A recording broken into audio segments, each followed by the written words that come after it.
नमस्कार दोस्तों। अमेरिकी प्रेसिडेंट ट्रंप ने क्या वाकई ईरान को सीज फायर के लिए कोई प्रस्ताव भेजा है? और अगर भेजा है तो किसे भेजा है, किसके जरिए भेजा है, कौन उस प्रस्ताव पर बात करेगा? और ऐसा क्यों है कि ईरान बार बार कह रहा है कि ना उसके पास कोई प्रस्ताव मिला है, ना किसी प्रस्ताव पर वो बात करना चाहता है, बल्कि यहां तक कि ईरान की तरफ से कहा गया कि ट्रंप खुद से बात कर रहे हैं, हम किसी बातचीत में शामिल नहीं है। तो इसका मतलब क्या है? और एक तरफ ट्रंप कह रहे हैं ईरान शांति चाहता है, ट्रंप कह रहे हैं कि उनकी तरफ से जेडी वेंस और मार्को रूबियो इस बातचीत में हिस्सा लेंगे। ट्रंप कह रहे हैं कि ईरान ने हमें एक तोहफा भी भेजा है, उस पर भी बात करेंगे, वो तोहफा क्या है। लेकिन खबरें यह भी आ रही है कि अमेरिका की तरफ से पैराट्रूपर्स, मरीन कमांडो और बड़े पैमाने पर जो युद्धपोत हैं, वॉरशिप्स हैं या जंगी बेड़े हैं, उनका डिप्लॉयमेंट हो रहा है, जो स्क्रीन पर देख रहे हैं खबर वाशिंगटन पोस्ट के हवाले से। तो इन सब का मतलब क्या है? और इन सब के बीच ईरान के विदेश मंत्रालय के प्रवक्ता ने अभी कुछ देर पहले कहा है कि अभी तक ईरान और अमेरिका के बीच कोई बातचीत नहीं हो रही है। हम पर 9 महीने के दौरान 2 बार अटैक हुआ है, हमारे साथ धोखा हुआ है, अमेरिकी डिप्लोमेसी पर हम यकीन नहीं करते और युद्ध को लेकर हमारी कोई बातचीत नहीं हो रही। तो इन सब चीजों का मतलब क्या है, इसको समझने के लिए हमारे साथ एक खास मेहमान है, बॉबी नकवी साहब। गल्फ न्यूज के लंबे अरसे तक एडिटर रहे, दुबई में रहे, 25 साल तक वेस्ट एशिया के सेंटर में रहकर वहां की राजनीति, रणनीति और कूटनीति को समझते रहे। एक बार फिर से मैंने उन्हें आमंत्रित किया है ताकि समझने के लिए। और इन सब के बीच आपको यह भी बता दें कि ईरान की तरफ से लगातार दनादन फायरिंग जारी है। आज भी ईरान की तरफ से मिसाइलों की खेप की रवानगी हुई है और उसकी तस्वीरें ईरान की तरफ से जारी हुई है। ईरान के एक डिफेंस ऑफिसर ने कहा है एक बड़ी बात कि कई सालों से हम अमेरिकियों के लिए तय की गई जगह पर आने का इंतजार कर रहे हैं। स्क्रीन पर देख रहे हैं, 20 सालों से हम इस युद्ध की रणनीति के साथ तैयारी कर रहे हैं। अब हमारे पास अमेरिकी सैनिकों के लिए सिर्फ एक संदेश है, और करीब आओ। और इसी तरह की बात पहले आरागची ने कहा था जब उनसे पूछा गया कि अगर ग्राउंड पर ट्रूप्स उनके उतरेंगे, बूट्स ऑन द ग्राउंड्स, तो आप करेंगे? तो उनका कहना था हम उनका इंतजार कर रहे हैं। इसी तरह के बयान ईरान से अभी भी आ रहे हैं। शांति की बात ट्रंप, जंग की बात ईरान, हम रुकेंगे नहीं, हम पीछे हटेंगे नहीं। तो ट्रंप को यह सब कहना पड़ा और उसके बाद आगे क्या होने वाला है। बहुत बहुत स्वागत है बॉबी नकवी साहब। जी तो बहुत बहुत जी पूछिए, आप पूछिए। हाँ, बस कोई बात नहीं। पहला सवाल वही है कि क्या सीज फायर के लिए कुछ प्रस्ताव भेजा गया? स्क्रीन पर हम प्रस्ताव दिखाते हैं, हालांकि इस प्रस्ताव को कोई ऑथेंटिकेट नहीं कर रहा है। तमाम अमेरिकी अखबारों से के हवाले से प्रस्ताव है, स्क्रीन पर एक एक करके प्रस्ताव दिखा रहे हैं। 11-12 प्रस्ताव हैं, स्क्रीन पर देख रहे हैं। ये वो प्रस्ताव हैं जो प्रथम दृष्टया हम आप पढ़कर समझेंगे कि यार ईरान तो इसमें से 11 अगर है तो इसमें ईरान 3 भी मान ले तो बहुत बड़ी बात है, लेकिन 11 प्रस्ताव है। हालांकि ये प्रस्ताव किसने किसको दिया इसके बारे में कोई जानकारी नहीं है। तो क्या लग रहा है? प्रस्ताव, मीडिएशन, बातचीत, पाकिस्तान के बीच में मध्यस्थता, कहा जा रहा है पाकिस्तान, जेडी वेंस और मार्को रूबियो जा सकते हैं, ईरान से जो उनके स्पीकर हैं वो जा सकते हैं। क्या लग रहा है? जी अजीत जी नमस्कार, और आपके दर्शकों को भी मेरा नमस्कार और सलाम। बहुत बहुत शुक्रिया। देखिए अजीत जी, ये डोनाल्ड ट्रंप साहब जो हैं वो एक अच्छे बिजनेसमैन हैं और उन्होंने अपने बोर्डरूम में बैठ के और अपनी लेदर चेयर पे बैठ के तमाम नेगोशिएशन किए होंगे आज तक, छोटे बड़े। भाई जाहिर बात है कि he is one of the biggest business families in US, तो उनके पास काफ़ी तजुर्बा है। लेकिन शायद उनको इस तरह के नेगोशिएशन करने के लिए या किसी वॉर में, कॉन्फ्लिक्ट के बीच में नेगोशिएशन करने का शायद तजुर्बा उनके पास नहीं है। लेकिन चूंकि अमेरिका के राष्ट्रपति हैं तो उनके साथ एक बड़ी टीम काम करती है, तो जाहिर बात है कि उनको गाइडेंस प्रोवाइड कर रही होगी और धीरे धीरे वो सीख जाएंगे। बहरहाल अब देखिए, यहाँ पे ये जो कल से जो इन्होंने अनाउंस किया कि साहब हम 5 दिनों के लिए रोक रहे हैं, और उसके बाद फिर ये खबरें आने दनादन शुरू हो गई कि उसमें कई कंट्रीज इन्वॉल्व हैं, तुर्की है, पाकिस्तान है, ओमान है, इजिप्ट है, इन सब से बातचीत हो रही है। और ईरान ने बाकायदा हर लेवल पे डिनायल भी इशू किया उनकी फॉरेन मिनिस्ट्री ने, उनके पार्लियामेंट के स्पीकर ने, उनके क्या नाम है IRGC के कमांडर्स ने, स्पोक्स पर्सन ने, सब ने, कि हम ना तो बातचीत करना चाहते हैं, ना हमसे कोई बातचीत हुई है। ये सब हो रहा है। हमने देखा है कल से 24 घंटों में बहुत कुछ हुआ है। एक लिस्ट भी हर मीडिया आउटलेट की एक अपनी एक लिस्ट है। अमेरिका मीडिया आउटलेट्स जो हैं उन्होंने अपनी लिस्ट सर्कुलेट कर रहे हैं। इजराइल के जो मीडिया आउटलेट्स हैं उनकी अपनी अलग लिस्ट है, और उनमें आपस में कॉन्ट्रडिक्शन भी है। एक एक लिस्ट में अंदर एक पॉइंट कुछ और कहता है, दूसरा पॉइंट उसका उल्टी बात कह रहा है। ये भी है, हमने देखा। इस पे मैं आपको अभी एग्जांपल दूंगा मैं आगे।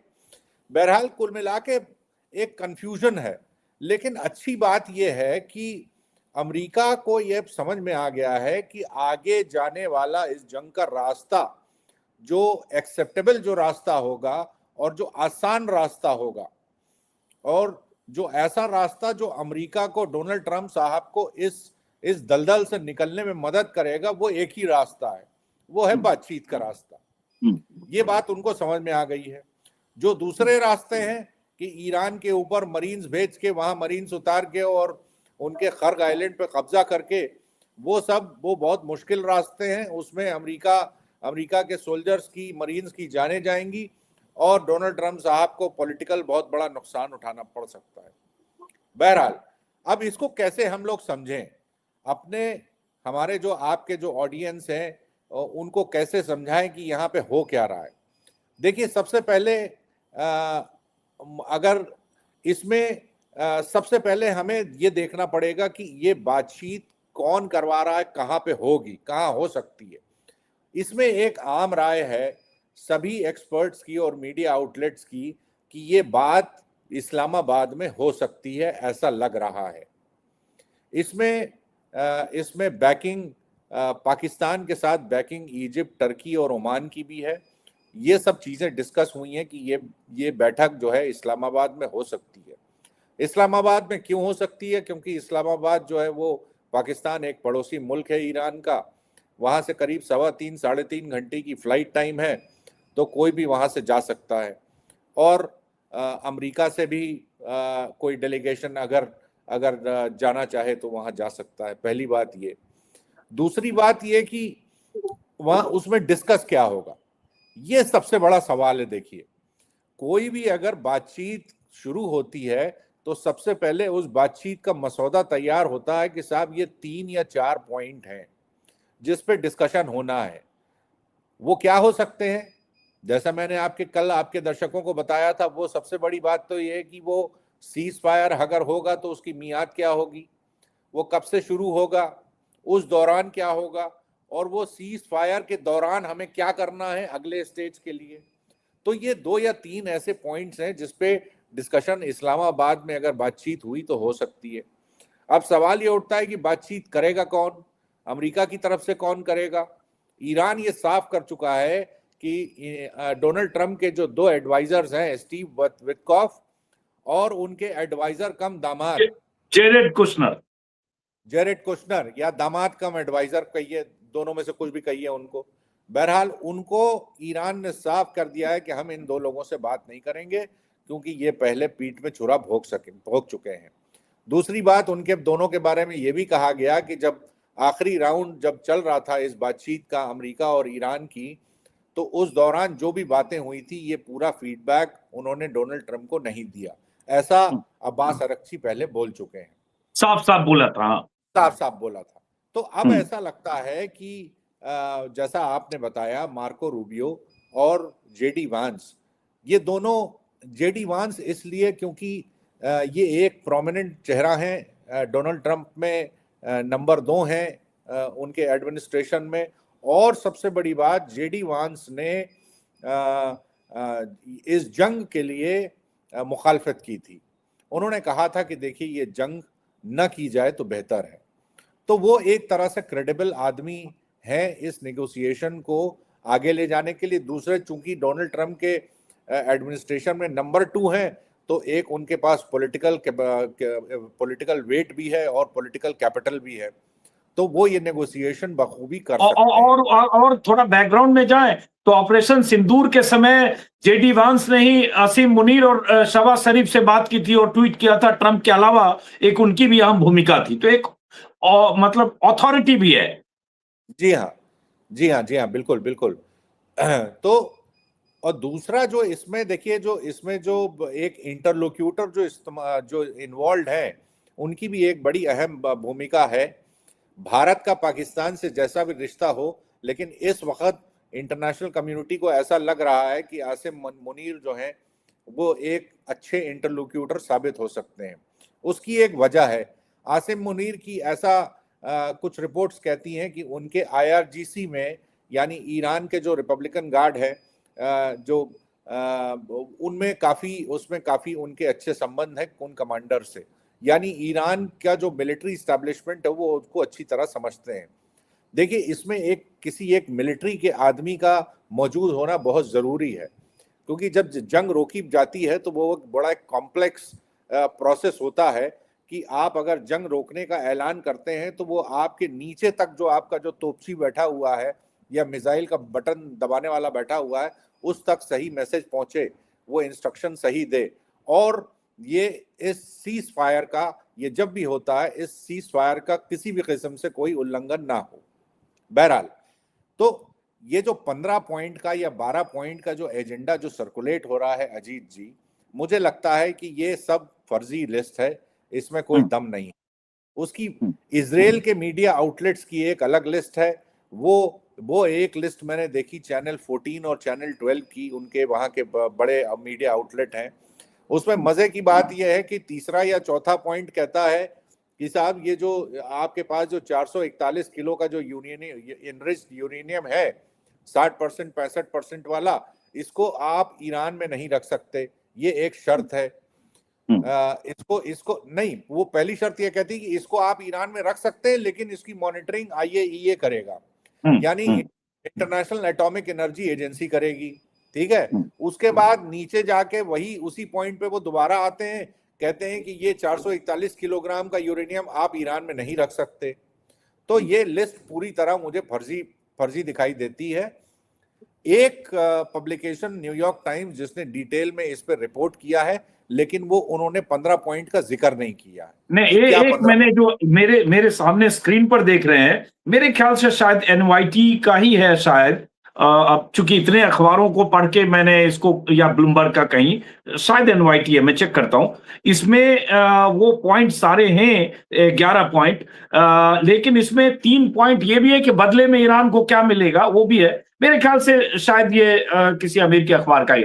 लेकिन एक काउंटर सवाल बीच में है कि इसका मतलब आप ये तो मान रहे हैं कि ईरान अब सीज फायर पर बातचीत करना चाहता है, भले उसकी पोस्टिंग ये हो कि विदेश मंत्रालय के प्रवक्ता कह रहे हो कि हमारी कोई टॉक नहीं हो रही है, या आईआरजीसी के प्रवक्ता कह रहे हैं कि हाँ ट्रंप खुद से बात कर रहे हैं, या फिर उनके जो बाकी कमांडर्स हैं, लीडर्स हैं, या डिफेंस ऑफिसर्स हैं, वो कह रहे हैं हम तो अमेरिका का इंतजार कर रहे हैं, ग्राउंड ट्रूप्स का। इसका मतलब पोस्टिंग है, वो बात करना चाहते हैं, आप ये कह रहे हैं? देखिए, मैंने कल भी इस पे कहा था कि इतने दिनों की जंग के बाद 4 हफ्ते पूरे होने जा रहे हैं, करीब करीब 1 महीना पूरा हो रहा है, इतना ज्यादा डिस्ट्रक्शन हो चुका है। ईरान में 40,000 से ज्यादा बिल्डिंगें, सरकारी आंकड़ा यह कहता है कि तबाह हो चुकी हैं। उनका इंडस्ट्रियल एस्टेब्लिशमेंट जो है काफी नुकसान पहुंचा है और इंफ्रास्ट्रक्चर पे पहुंचा है, 1500 से ज्यादा जाने गई हैं। तो कोई भी कंट्री ये चाहेगी कि भाई इस वक्त पे सीज फायर होना चाहिए। कोई कंट्री ये नहीं चाहेगी कि इनडेफिनेटली ये जंग चलती रहे। देखिए, जंग के ऑब्जेक्टिव्स होते हैं, जंग के बहुत इमीडिएट और शॉर्ट टर्म ऑब्जेक्टिव्स होते हैं। जंग के हालात बनते क्यों हैं? जंग के हालात इसलिए बनते हैं क्योंकि महीनों की, सालों की जब बातचीत से कोई नतीजा नहीं निकलता, तो उसके लिए शॉर्ट टर्म ऑब्जेक्टिव्स अचीव करने के लिए, यानी एकदम से एक झटके में 3 4 5 दिन 10 दिन में आप कुछ ऑब्जेक्टिव्स को अचीव करने की कोशिश करते हैं। तो वो ऑब्जेक्टिव्स अगर देखा जाए, अगर एक न्यूट्रल उससे देखा जाए, तो इसमें ईरान के ऑब्जेक्टिव्स लगभग पूरे हो चुके हैं। वो क्या थे? वो ये उन्होंने दिखा दिया कि ईरान एक बहुत बड़ी ताकत है, रीजनल पावर है। ईरान को आप ऐसे घुटने टेकने पे मजबूर नहीं कर सकते। तीसरा, ईरान की लीडरशिप भी अगर आप खत्म कर दें, उसके बावजूद हमारा जो गवर्नेंस का या कमांड एंड कंट्रोल का जो स्ट्रक्चर है वो मजबूत है और बना है, और ईरान इतनी ताकत रखता है कि उसके ऊपर किसी सुपर पावर भी उस पर काबू नहीं कर सकता, उसके आगे वो घुटने नहीं टेकेगा। तो ये सब चीजें जो हैं उन्होंने बहुत क्लियर कर दी हैं। और दूसरी बात, स्ट्रेटेजिक लेवल पे ईरान ने ये साफ किया कि जब हम निगोशिएशंस कर रहे थे तो हम कई चीजों के लिए तैयार थे, और उसके बावजूद हमारी पीठ में छुरा भोंका गया। ये एक स्ट्रेटेजिक विक्ट्री भी है। दूसरी जो सबसे बड़ी जो स्ट्रेटेजिक विक्ट्री ये है कि उसने दुनिया को दिखा दिया कि हम जो दुनिया की जो एनर्जी पाइपलाइन है उसकी हम टोटी बंद कर सकते हैं, वो हमारे कब्जे में है और उसका आप कुछ नहीं कर सकते। और इसी टोटी को खोलने के लिए डोनाल्ड ट्रंप इस टाइम परेशान है। जी, एक बाइट मैं सुनाना चाहता हूं। मैं पहले बता दूं कि जो हमने ये प्रपोजल जो निकाला है, न्यूयॉर्क पोस्ट से है, गार्डियन में भी है, 3-4 अमेरिकी अखबारों में। खैर, हम वापस लौटते हैं। एक अमेरिकी प्रेसिडेंट की तरफ से जो प्रेस को एड्रेस किया गया है, उसमें एक बयान है, जिस बयान में कह रहे हैं कि ईरान ने उनको बड़ा तोहफा भेजा है। मैं चाहता हूं जरा उसको डिकोड अगर कर सकते हैं, वीडियो प्ले कर रहे हैं, उसको जरा वीडियो प्ले करिए और उसके बाद इस पर बात करें। They're going to make a deal. They did something yesterday that was amazing, actually. They gave us a present, and the present arrived today. And it was a very big present worth a tremendous amount of money. And I'm not going to tell you what that present is, but it was a very significant prize. And they gave it to us, and they said they were going to give it. So that meant one thing to me: we're dealing with the right people. No, it wasn't nuclear related. It was oil and gas related, and it was a very nice thing they did. But what it showed me is that we're dealing with the right people. हाँ, last में उनसे पूछा गया कि क्या ये तोहफा nuclear deal से जुड़ा है, तो कहा कि नहीं, तेल और गैस से जुड़ा है, लेकिन बहुत बेशकीमती तोहफा है टाइप का। इसको कैसे डिकोड करते हैं? हालांकि ये साथ में मैं राइडर लगाऊंगा कि ट्रंप इतना झूठ बोलते हैं कि क्या उनको मिला नहीं मिला, ये पूरी तरह झूठ भी बोल सकते हैं बावजूद इसके। ईरान में गिलाफी बादाम होता है, वो बहुत अच्छा माना जाता है। बहुत सबसे महंगा बादाम दुनिया का ईरानी बादाम माना जाता है। बड़ा पतला सा होता, हो सकता है वो डोनाल्ड ट्रंप साहब को पसंद हो। बहरहाल देखिए, इसमें उन्होंने जो लास्ट जो काउंटर जो सवाल किया था जर्नलिस्ट ने, उसमें उन्होंने कहा कि ऑयल और गैस से रिलेटेड है। कल मैंने आपके दर्शकों को बताया था कि जो लास्ट राउंड पे बातचीत जब हो रही थी, उस राउंड में ईरान ने ऑफर किया था कि हम अमेरिकी कंपनीज को 6% स्टेक अपनी ऑयल और गैस की इंडस्ट्री में दे सकते हैं। 6% स्टेक बहुत बहुत बहुत होती है। मेरे ख्याल से ये उसी तोहफे को, उसी चीज को ये दोहरा रहे हैं जो विटकॉफ में स्टीव विटकॉफ ने और कुशनर ने कन्वे किया होगा, जिसको इन्होंने उस वक्त अहमियत नहीं दी और नकार दिया। देखिए, डोनाल्ड ट्रंप अब उन्हीं मामलों में उन्हीं मुद्दों पे बातचीत करने जा रहे हैं जिस पे ईरान हामी भर चुका था। ईरान ऑन रिकॉर्ड गया है कि साहब इनमें इन मुद्दों पे हमने हामी भर दी थी। ओमान के फॉरेन मिनिस्टर जो मौजूद थे उस बातचीत में, उन्होंने ऑन रिकॉर्ड कहा है कि इन सारे मुद्दों पे ईरान हामी भर चुका था। वो क्या थे? पहला था कि एनरिचमेंट को वो 0 लेवल पे ले आएंगे, यानी न्यूक्लियर प्रोग्राम वो बिल्कुल एक्सेप्टेबल लेवल पे ले आएंगे कि कोई ऐसा उसका न्यूक्लियर यूरेनियम का कोई मिलिट्री पर्पसेस के लिए कोई इस्तेमाल ना हो। दूसरा, उन्होंने ये कहा था कि जो बड़ी बात कही, जो कहा था कि अमेरिका कंपनीज को हम ऑफर करते हैं 6% स्टेक। तो अब फिर सवाल ये उठता है कि ये जंग हुई क्यों? ये जंग फिर क्यों छेड़ी आपने, जब डोनाल्ड ट्रंप साहब को इतनी जानों का नुकसान होने के बाद, इतना माली नुकसान होने के बाद, इनके खुद जहाज गिरे हैं, इनके खुद सोल्जर्स मारे गए हैं, आम लोगों की जानें गई हैं, सैकड़ों लोगों की, हजारों दसियों हजार बिल्डिंग्स तबाह हुआ है, इंफ्रास्ट्रक्चर तबाह हुआ है, बिजनेस सेंटिमेंट तबाह हुआ है, ऑयल की कीमतें बढ़ी हैं। तो फिर जंग का मतलब क्या था? जंग से आपने क्या हासिल किया? सही कह रहे हैं, लेकिन मैं फिर एक सवाल काउंटर करूंगा कि ये ट्रंप अगर बोल रहे हैं कि ईरान ने मुझे तोहफा भेजा है, तो वो कह रहे हैं कल भेजा है, कल मिला है। वो जो जेनेवा में बात हो रही थी 28 फरवरी के पहले, उसमें तो गंगा में कितना पानी बह चुका और उसके हो गए 26-27 दिन। लेकिन अब जब ये कह रहे, देखिए स्क्रीन पर है, वो एक समझौता करने जा रहे हैं, प्ले करते रहिए। वो समझौता करेंगे, उन्होंने प्ले करते रहिए वीडियो को। उन्होंने कल कुछ ऐसा किया जो सच में बहुत खास था। उन्होंने एक तोहफा दिया और वो आज पहुंच गया। तो ये क्या 24 आवर्स में कुछ एक्सचेंज हुआ है मैसेज के तौर पर, या क्या, या ट्रंप कुछ ऐसे ही बोल रहे हैं? देखिए, डोनाल्ड ट्रंप साहब की हर बात में 4 आना 8 आना थोड़ा हम लोगों को डिस्काउंट कर देना चाहिए। नहीं, मैं तो कई बार 16 आना डिस्काउंट करता हूं। जी, बहरहाल, लेकिन ये बात अपनी जगह सही है कि देखिए ईरान के जो नेगोशिएट, ये ग्लोबल कंसेंसस है, ये मैं बॉबी हाँ, नकवी नहीं बोल रहा है, ये एक ग्लोबल कंसेंसस है। जितने लोगों ने, जितनी इंस्टीट्यूशंस ने या इंटरनेशनल जो नेगोशिएटर्स हैं, जब भी उन्होंने ईरान के साथ एंगेज किया है तो ये पाया है और उसको साझा भी किया है, जो अपना तजुर्बा है, अपने एक्सपीरियंसेस है, कि ईरान के जो नेगोशिएटर्स होते हैं वो बड़े तेज होते हैं, बड़े होशियार लोग हैं और बड़ी देखिए इसमें वो प्रैक्टिकल है, हर चीज़ में बड़ी दूरंदेशी से वो बात करते हैं और कहीं उसमें ईगो या फॉल्स ब्रेवेडो बीच में नहीं आता। वो बहुत दूरंदेश लोग हैं और बहुत होशियार लोग हैं। तो इसमें मुझे आश्चर्य नहीं होगा कि वो अगर ये ऑफर कर रहे हैं कि साहब अमेरिकी कंपनीज को आप आइए और हमारे यहाँ इन्वेस्ट करिए, इसमें कोई बड़ी लेकिन बात लेकिन नहीं। लेकिन लेकिन फिर एक काउंटर सवाल है, चूंकि आपने पहले भी कहा कि भाई अगर अमेरिका के खिलाफ इतनी मजबूत लड़ाई ईरान लड़ रहा है, ईरान की पूरी लीडरशिप को अमेरिका ने डेसिमेट कर दिया है, बुलडोज करके मार दिया है, सुप्रीम लीडर समेत, तो क्या ईरान अपने जनमानस को गेज किए बगैर अमेरिकी कंपनी को 66% पार्टनरशिप देके इस तरह के किसी सीज फायर और डील पर ईरान आ सकता है क्या? ये मैं पूछ रहा हूं।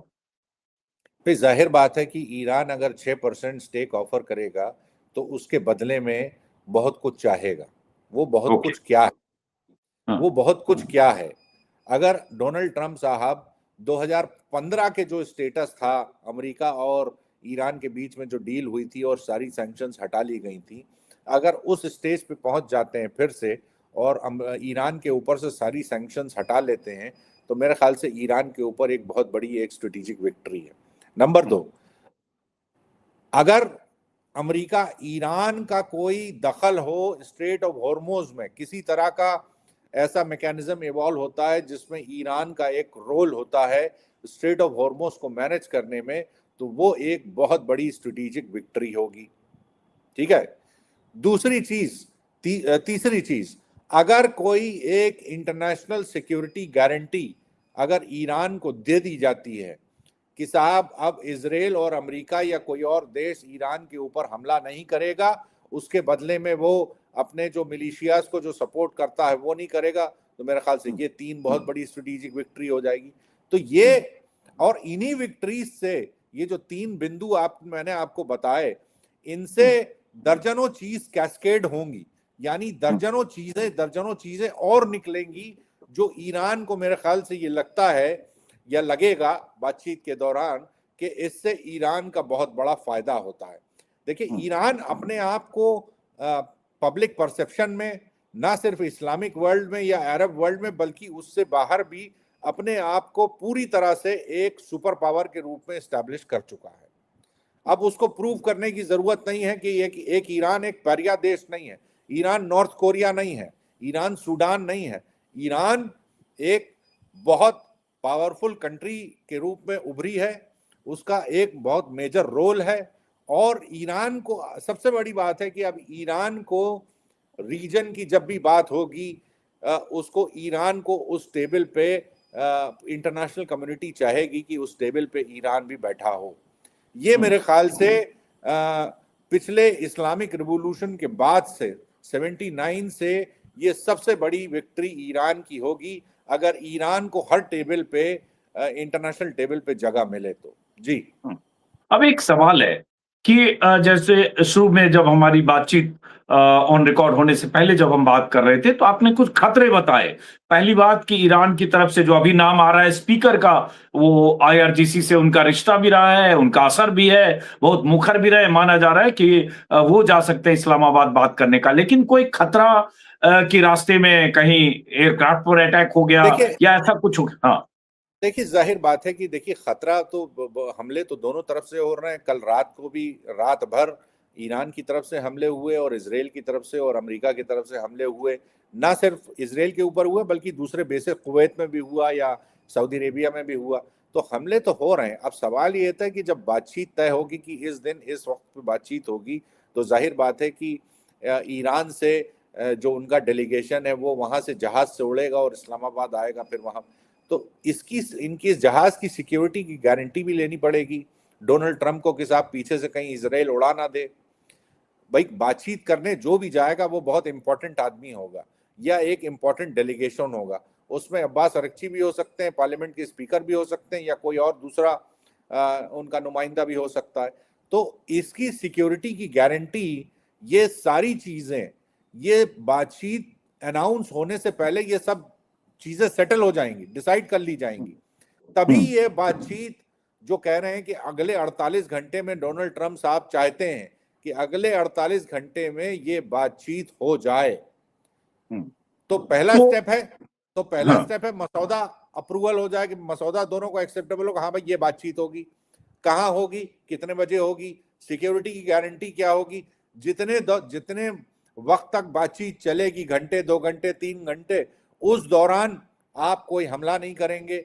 ये सारी चीजें होंगी मेरे ख्याल से, तब ये बातचीत हो सकती है। जी एक ये भी खबरें चल रही है बीते 48 घंटों से, वाशिंगटन पोस्ट की हेडलाइन है, स्क्रीन पर दिखाएंगे, जो कहा जा रहा है कि पैरा ट्रूपर्स भेजे जा रहे हैं पैरेलल, तमाम अमेरिकी अखबारों में आ रहे हैं, और बड़े पैमाने पर जो मिलिट्री डिप्लॉयमेंट, नेवल शिप्स की डिप्लॉयमेंट वहां बढ़ाई जा रही है, ताकि अगर प्लान बी पर काम करना पड़े अमेरिका को, स्ट्रेट ऑफ हॉर्मुज खुलवाने के लिए हो या फिर ईरान की घेराबंदी के लिए हो, वो किया जा सके। तो आ रहा है elite para troopers 82 airborne division को भेजने की तैयारी हो गई है। 3-4 हजार पैराट्रूपर्स जा रहे हैं, फर्स्ट ब्रिगेड कॉम्बैट टीम की तैनाती हो सकती है। बहुत सारी जानकारियां हैं स्क्रीन पर, वो हेडलाइन है वाशिंगटन पोस्ट की। लेकिन यूएस के तमाम अखबारों में क्या ऐसा भी ट्रंप अंदेशे में प्लान बी पर काम कर सकते? कुछ ये अखबार ये भी लिख रहे हैं, स्ट्रेटजिस्ट, कि एक टाइम बाय भी है ट्रंप की तरफ से, कि अगर ये कुछ नहीं हुआ तो हम अपनी तैयारी कर सके, क्योंकि वॉरशिप को 8-10 दिन लगते हैं मूव करके पर्शियन गल्फ में पहुंचने में, जो 4 दिन 6 दिन पहले से चला हुआ भी है। अजीत जी, ये हम लोग कई दिनों से सुन रहे हैं कि जापान से उनका जो त्रिपोली एम्फीबियस यूएसएस जो त्रिपोली जी। बेड़ा है वो मरीन्स हम्म, के साथ में 2500 मरीन्स के साथ में वहां से चला है, वो हम्म, आ रहा है, वो आ रहा है। कई रिपोर्ट्स आई वो यहाँ पहुंच गया, वो सिंगापुर पहुंच गया। बहरहाल वो आ रहा है, ठीक है, रास्ते में होगा, आ रहा होगा। अब ये नई खबर आई है कि साहब वो 1000 पैराट्रूपर्स भी डिप्लॉय करने जा रहे हैं। ठीक है, देखिए जंग के बीच में तो ये सब मूवमेंट तो ये फोर्सेस का होता ही है, लेकिन अभी तक ना तो पेंटागन ने ये कहा है कि हम बिल्कुल डिप्लॉय करने जा रहे हैं या हम हम्म, ऐसा करने जा रहे हैं। अभी तक कोई ऐसा प्लान नहीं है। और देखिए ये अगर कोई ऐसा ग्राउंड असॉल्ट करते भी हैं तो ये उस रीजन की जो जो ज्योग्राफी है वो इतनी खतरनाक है। ये जो फॉर एग्जांपल देखिए, एक एग्जांपल देना चाहता हूँ। जो ईरान का जो खर्क आइलैंड है जहाँ से ईरान अपना 90% तेल एक्सपोर्ट करता है, उनका जो ऑयल टर्मिनल है वहाँ पे, वो मुश्किल से 24 किलोमीटर दूर है ईरान की कोस्ट लाइन से। वो बहुत एक छोटा सा आइलैंड है, वो कुवैत के बिल्कुल सामने पड़ता है, क्रॉस द गल्फ उसके सामने कुवैत आता है। अब सवाल ये होता है कि अगर आपने वहां मरीन्स उतार भी दिए तो कितने दिन तक उस पर कब्जा करेंगे? भाई कब्जा करने का मकसद क्या होता है? कब्जा करने का मकसद ये होता है जो कोई भी जो जो जो अटैकिंग फोर्स होती है या आर्मी होती है, तो वो कब्जा करके फिर किसी को हैंड ओवर करती है वो टेरिटरी। वो इनडेफिनेटली कंट्रोल नहीं कर सकती उस टेरिटरी को, उसको किसी ना किसी को तो हैंड ओवर करना पड़ेगा। तो फिर सबसे बड़ी बात है कि मकसद क्या है? क्या आप उस पर कब्जा करके स्ट्रेट ऑफ हॉर्मुज खुलवा लेंगे? मुझे नहीं लगता कि ऐसा पॉसिबल है। और मैंने आज तक कोई ऐसा डिफेंस एक्सपर्ट को नहीं सुना जो कह रहा हो कि खर्ग आइलैंड पे कब्जा करने से स्ट्रेट ऑफ हॉर्मुज खुल जाएगा। हाँ, नहीं कर, बिल्कुल सही करे। ठीक है, बल्कि खर्ग तो आइलैंड पर कब्जे के भी कॉम्प्लिकेशन ही सारे लिख रहे हैं कि उसके बाद जी क्या हो सकता है। अगर कब्जे करने की कोशिश की तो ईरान क्या रिटेलिएट कर सकता है। जी। फिर उसके बाद अगर आपने 3,000, 2,500, 3,000, 4,000 मरीन्स उस पर उतार भी दिए, वो वहां पे 1-2 दिन, 3 दिन, 4 दिन रह भी लिया, बस सवाल ये होता है उनके पीने का पानी, उनके खाने, उनका खाना, उनका दूसरा इंतजाम, ये सब कहाँ से आएगा? ये सब लॉजिस्टिकल चैलेंजेस हैं। क्या वो पूरी गल्फ क्रॉस करके और कुवैत और सऊदी अरेबिया से वहां से लेके आएंगे, या उससे हेलीकॉप्टर से लेके आएंगे? देखिए, ये सब चैलेंजेस बहुत ज्यादा हैं। ये डोनाल्ड ट्रंप को साहब को भी मालूम है कि ये इसका स्ट्रेट ऑफ हॉर्मुज को अगर उनको खुलवाना है तो उसका सिर्फ एक ही रास्ता है, एक ही सीधा रास्ता है, और वो रास्ता है बातचीत का। और उसमें अमेरिका को कंसेशंस देने के लिए तैयार होना पड़ेगा। वो कंसेशंस क्या हो सकती हैं वो कल मैंने बताई थी। वो एक सबसे बड़ी कंसेशन ये हो सकती है कि अगर स्ट्रेट ऑफ हॉर्मुज खुलेगा तो सबके लिए खुलेगा, जो ईरान के लिए भी खुलेगा। सबसे बड़ा कंसेशन तो यही होगा। उनको शॉर्ट टर्म लेवल पे, इंटरिम लेवल पे अपनी जो सैंक्शंस जो उनकी लगी हैं, जो अभी खुली हुई हैं 30 दिनों के लिए, उसकी मियाद उनको बढ़ानी पड़ेगी। ये सबसे बड़ा मेजर स्टेप होगा। जी आखिर में जो कंडीशन कहें, प्रपोजल कहें, अमेरिका की तरफ से कथित तौर पर दिया गया है ईरान को, जो अमेरिकी अखबार में गार्डियन से लेकर न्यूयॉर्क पोस्ट और तमाम जगह जो छप रहे हैं, मैं उन कंडीशन को आपके सामने गिनूंगा और मैं चाहूंगा कि संक्षिप्त में बताते जाएं कि क्या ईरान मान सकता है और क्या नहीं। पहला कंडीशन है, वो स्क्रीन पर कंडीशन दिखाएं। पहला कंडीशन है कि ईरान को अपनी परमाणु क्षमताओं को समाप्त करना होगा। क्या ईरान ये मानेगा? भाई, ऐसी रिपोर्ट्स पहले ही आ चुकी हैं कि ईरान ने साफ किया था कि हम जीरो इनरिचमेंट के लिए तैयार हैं। तो मेरे ख्याल से इस शर्त को मानने के लिए, देखिए, मैं इसमें कैविएट लगाना चाहूंगा कि ये पुराना रजीम था, ये पुरानी लीडरशिप थी जिसने एक्सेप्ट किया था। ये खमेनी साहब की लीडरशिप में ये सब अग्रीमेंट हुआ था कि वो जीरो इनरिचमेंट पे आ जाएंगे। अब आज के नए आयतुल्ला जो है वो क्या उनकी क्या सोचते हैं, नई लीडरशिप आईआरजीसी की क्या सोचती है, वो कहा नहीं जा सकता। उन्होंने साफ किया नहीं, लेकिन फिर भी हम ये मान के चलते हैं कि चलिए वो पुरानी जो बात है उसको वो ये मानेंगे। ये बात तो वो चलिए, मान लेंगे। दूसरा प्रपोजल है, मैं फिर करूं, ये सब अमेरिकी अखबारों के हवाले से है। दूसरा प्रपोजल है, ईरान को यह गारंटी देनी होगी कि कभी न्यूक्लियर वेपन नहीं बनाएगा। अब ये तो 1 और 2 एक ही बात हो गई। हाँ, तो मेरे ख्याल से लगभग एक ही बात है। हाँ, सही बात है। चलिए, अब तीसरा आते हैं, ईरान की धरती पर, मतलब ईरान में यूरेनियम इनरिचमेंट कभी नहीं होगा। वो भी वही बात हो गई फिर, लेकिन उसमें उससे एनर्जी जुड़ा हुआ है एनरिचमेंट से। भाई, हाँ, देखिए, एनरिचमेंट तो उनको थोड़ा बहुत करना पड़ेगा सिविलियन, उसके लिए भी उनको जो है 10-20-15% जितना भी करना पड़ता है वो तो करेंगे ही करेंगे। अब वो अगर के सुपरविजन में होगा या यूएस की, जैसे अमेरिका कह रहा है कि हम अपने इनके सिविलियन प्रोग्राम जो है न्यूक्लियर का, यानी बिजली पैदा करने का, उसमें हम इनको सपोर्ट करेंगे, टेक्नोलॉजी देंगे वगैरह वगैरह। देखिए, यहाँ पे एक चीज बहुत इंपॉर्टेंट ये है अजीत भाई, कि जो यूएस ईरान का जो न्यूक्लियर प्रोग्राम है उसकी शुरुआत कैसे हुई थी? उसकी शुरुआत तो अमेरिका ने की थी। अमेरिका ने उसको यूरेनियम दिया है, न्यूक्लियर रिएक्टर दिया है। एमआईटी के एक्सपर्ट्स वहां बैठे रहते थे ये रजा पहलवी के टाइम पे। तो शुरुआत तो उन्हीं ने की थी। उसके बाद फिर जब रिवोल्यूशन, इस्लामिक रिवोल्यूशन आया, तो उनको ये जो रोहुल्लाह खोमैनी और जो दूसरे आयतुल्ला थे, उन्होंने कहा कि ये न्यूक्लियर पावर जो है ये एक वेस्टर्न कॉन्सेप्ट है, हमें नहीं चाहिए। तो वो पूरा प्रोग्राम बंद कर दिया था उन्होंने। फिर बाद में ये 80s में रिवाइव किया गया है। जी, तीसरा है, ईरान को अपने इनरिच्ड यूरेनियम का भंडार आईएईए को सौंपना होगा। ठीक है, सौंप सकते हैं। ये भी कर सकते हैं कि भाई वो आईएईए की मॉनिटरिंग में रहेगा, हमारे पास रहेगा, लेकिन वो मॉनिटर किया जा सकता है। यूरेनियम बहुत टाइटली रेगुलेटेड मिनरल है और पूरी दुनिया में रेगुलेट होता है। एक एक ग्राम का, आधे ग्राम का उसका रिकॉर्ड रखा जाता है। तो ये कोई बड़ी बात नहीं है, इसको मॉनिटर किया जा सकता है।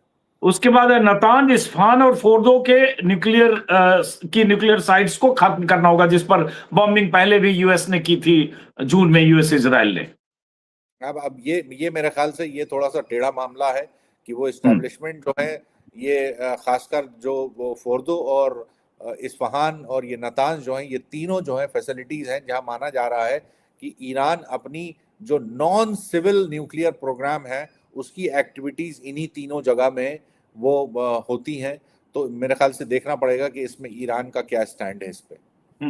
आईएईए को ईरान के की जो न्यूक्लियर साइट्स है तक फुल एक्सेस दी जाएगी। ये फुल एक्सेस तो हमेशा से थी, फुल एक्सेस 2015 में भी दी थी। और आपको याद होगा एक आईएईए का एक चेयरमैन हुआ करते थे मोहम्मद अल बरादी, जो इजिप्ट के हैं, और उनके अंडर में एक इंस्पेक्टर हुआ करता था हैंस ब्लेक्स। हैंस ब्लेक्स का बहुत नाम सुना होगा, वो बहुत बदमाश आदमी था। वो आईएईए का इंस्पेक्टर था और बाकायदा इंस्पेक्ट करता था।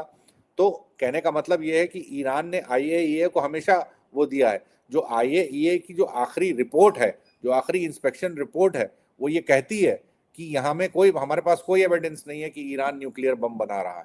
वो आखिरी रिपोर्ट यही कहती है। बिल्कुल बिल्कुल बिल्कुल, जून में उसका बहुत जिक्र भी हुआ था। ईरान को अपनी जो प्रॉक्सी जो ईरान के हैं, मान लीजिए जैसे भी हिजबुल्ला हैं, हुती हैं, जो भी है, उन प्रॉक्सी से डिस्टेंस बनाना होगा या उसको खत्म करना होगा, छोड़ना होगा, जो भी माने इसको। अब देखिए, अब ये प्रॉक्सीज जो हैं, जैसे हिजबुल्ला है या हुतीज हैं, अब ये कोई पूरी अपनी तनख्वाह नहीं उठाते हैं। देखिए ईरान से, समझे, ये अपने आप में ये एक इंडिपेंडेंट ऑर्गेनाइजेशंस हैं। इनको और जाहिर बात उनकी है, लड़ाई वहां भी है, उनकी लड़ाई लेबनान में अलग है अपने लेवल पे।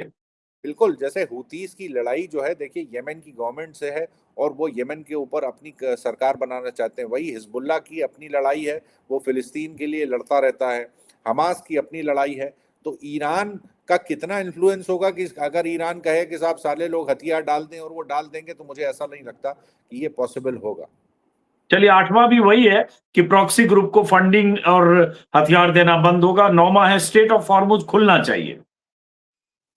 तो इस पर हम लोग काफी बात कर चुके हैं। हाँ, ये तो खैर, ये स्टेट ऑफ हॉर्मुज तो खैर नंबर 1 पॉइंट होगा। इस पे हम लोग काफी बात कर चुके हैं। इसमें तो जी। कोई दो राय नहीं है। इसमें तो ईरान भी चाहता होगा कि साहब खुल जाए तो हमको भी पैसे मिले। जैसे वो $2 मिलियन अगर फी जहाज पैसे ले रहे हैं, तो चलिए $2 मिलियन नहीं, $0.5 मिलियन ही हमको दे दीजिए और खोल देते हैं हम। उसके बाद है कि ईरान को अपने मिसाइल कार्यक्रम के रेंज और क्वांटिटी दोनों को लिमिट करना होगा, मतलब सीमित करना होगा। देखिए, ये सब जो होते हैं, ये बड़े कॉम्प्लेक्स नेगोशिएशंस होते हैं। अब सवाल ये है कि इसमें ईरान ये कहेगा कि भाई आपके मिसाइल्स की रेंज क्या है। आपकी, अगर इसराइल के पास जो मिसाइल है, भाई ये मिसाइल जो होते हैं, ये डेटरेंस होता है, डेटरेंट है, सेल्फ डिफेंस का लॉजिक है। सेल्फ डिफेंस का है। अब ये तो मेरे ख्याल से इसको तो ईरान को फॉलो करना बहुत मुश्किल होगा। मुझे नहीं लगता कि ईरान किसी भी तरीके से अपने सेल्फ डिटर्मिनेशन इस पे जो है इस पे राजी होगा। चलिए, आखिर में वही है, ईरान को मिसाइलों का इस्तेमाल केवल सेल्फ डिफेंस तक सीमित रखना होगा। तो सेल्फ डिफेंस को ईरान अपने ढंग से डिफाइन कर सकता है, जो आपने कहा 10वें के जवाब में। उसके बाद उसी में है कि बदले में ईरान को क्या मिलेगा। तो उसमें है कि अंतर्राष्ट्रीय समुदाय द्वारा लगाए गए सैंक्शन खत्म किए जाएंगे। अमेरिका ईरान के न्यूक्लियर प्रोग्राम को आगे बढ़ाने में मदद करेगा। हालांकि देखिए, इसी में कॉन्ट्राडिक्शन है कि एक तरफ आप खत्म करेगा, एक तरफ बढ़ाने में मदद करेगा। चलिए, तो इसको खत्म करते हैं, चूंकि इसलिए कि ये अभी कहां से आ रही है, पर्ची और अखबारों में छप रही है। और एक अच्छी चीज कहें या कॉम्प्लिकेटेड कहें या कंफ्यूजन कहें, कि अमेरिका में मैं देखता हूं एक अखबार में कोई चीज छपती है तो उस अखबार को कोट करके दर्जन भर सारे अखबार उसको छापते हैं। तो एक उससे गफलत भी कई बार पैदा होती है कि ओरिजिनल सोर्स क्या है, उसकी ऑथेंटिसिटी क्या है। अभी भी जो खबरें आ रही है उसमें भी बहुत कुछ है, लेकिन मैं मानता हूं कि वो अखबार जरूर अच्छा काम कर रहे होंगे, चाहे एनवाईटी हो, चाहे एनबीसी हो, चाहे सीएनएन, क्योंकि ट्रंप रोज कर आ रहे हैं। आज भी ट्रंप का एक बाइट है जिसमें तीनों को फेक न्यूज, फ्रॉड और न जाने क्या क्या कहा। तो इससे लगता है कि वो कुछ तो ऐसा कर रहे हैं जो ट्रंप को बदहजमी हो रही है हर रोज, हर दूसरे दिन। जी बिल्कुल। और इसमें मैं एक बात और जोड़ना चाहूँगा। देखिए, जो ट्रंप साहब ने जो ये सीज फायर का जो शगुफा छोड़ा है, या सीज फायर मतलब बातचीत का जो शगुफा छोड़ा है, जाहिर बात है कि इसमें डोनाल्ड ट्रंप के ऊपर पूरी दुनिया से प्रेशर है। ख़ास तौर पे से जो रीजन में जो 6 कंट्रीज़ हैं, गल्फ कंट्रीज़ हैं, उनका प्रेशर है। और इंटरनेशनल कम्युनिटी का प्रेशर है। तो ये उनकी जिम्मेदारी भी बनती है, क्योंकि जंग की शुरुआत इन्होंने की थी। ये जंग उन्होंने ईरान के ऊपर थोपी है और रीजन को इस जंग में घसीटा है। तो उनकी जिम्मेदारी भी बनती है कि भाई किसी न कभी तो देखिए अजीत जी, ये सीज फायर होना था। ये जंग इनडेफिनेटली नहीं लड़ी जा सकती। कोई भी जंग जो है आज के मॉडर्न कॉन्टेक्स्ट में, इससे पहले जंग बहुत साल चली हैं, दसियों साल चली हैं। हमारे पास वर्ल्ड वॉर 2 का एक 1 और 2 का एग्जाम्पल है, उसके बाद इराक का एग्जाम्पल है, यूक्रेन रशिया का वियतनाम का है एग्जाम्पल है। सर, वियतनाम का है। 18-20 साल वियतनाम में 50,000 60,000 अमेरिकी फौजी मारे गए, उसके बाद भागे ये सब। हाँ, लेकिन ये जो कॉन्फ्लिक्ट है ये यूनिक है, बहुत मामलों में यूनिक है, क्योंकि ये एक बहुत बड़ा कॉन्फ्लिक्ट जोन बन गया है। और दूसरा जो कहना चाहिए कि ये इसमें ग्लोबल इकोनॉमी के ऊपर डायरेक्ट इम्पैक्ट पड़ता है इस जंग का। रशिया और यूक्रेन जो जंग लड़ रहे हैं उससे कोई इनडायरेक्ट इम्पैक्ट तो थोड़ा बहुत हो सकता है, लेकिन डायरेक्ट इम्पैक्ट नहीं है। तो जाहिर बात है किसी के इंटरेस्ट में नहीं है कि इस जंग को जो है इनडेफिनेटली उसको जो है चलती रहने दिया जाए, सिवाय एक कंट्री के, वो है इसराइल। इसराइल ये चाहता है कि ईरान पूरी तरह से तबाह हो जाए, वहाँ जितने उनके आयतुल्ला हैं वो मार दिए जाएं, और एक कोई पपेट जो है वहाँ पे बैठाल दिया जाए, जिससे वो ईरान की सरकार जो है इसराइल के इशारों पे नाचे। अब जी। एक आखिरी, चूंकि आपने कहा कि एक देश चाहता है इसराइल, एक खबर आई कल ही कि सऊदी भी चाहता है कि ये जंग हो और ईरान को फाइनल सबक सिखा दिया जाए। मेरे ख्याल से सऊदी वाली बाइट है आपके पास ईरान की, सुनिए आप लोग। सऊदी एक दो मिनट और इस पर खत्म ही कर लें। एक ट्रम्प की बाइट है, बयान है, जरा सऊदी को लेकर क्या कहा है उसको सुनते हैं और एक सवाल लेते हैं।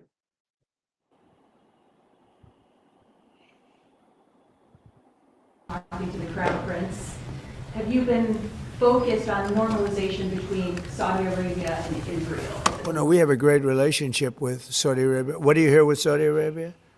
Just hearing that you've been talking and that he has been encouraging you to do certain things related to Iran. Can you share? Well, he's a warrior. He does. Yeah, he's a warrior. He's fighting with us, by the way. Saudi Arabia has been excellent, and UAE, excellent. And I will tell you, Qatar, incredible. इसको कैसे समझें?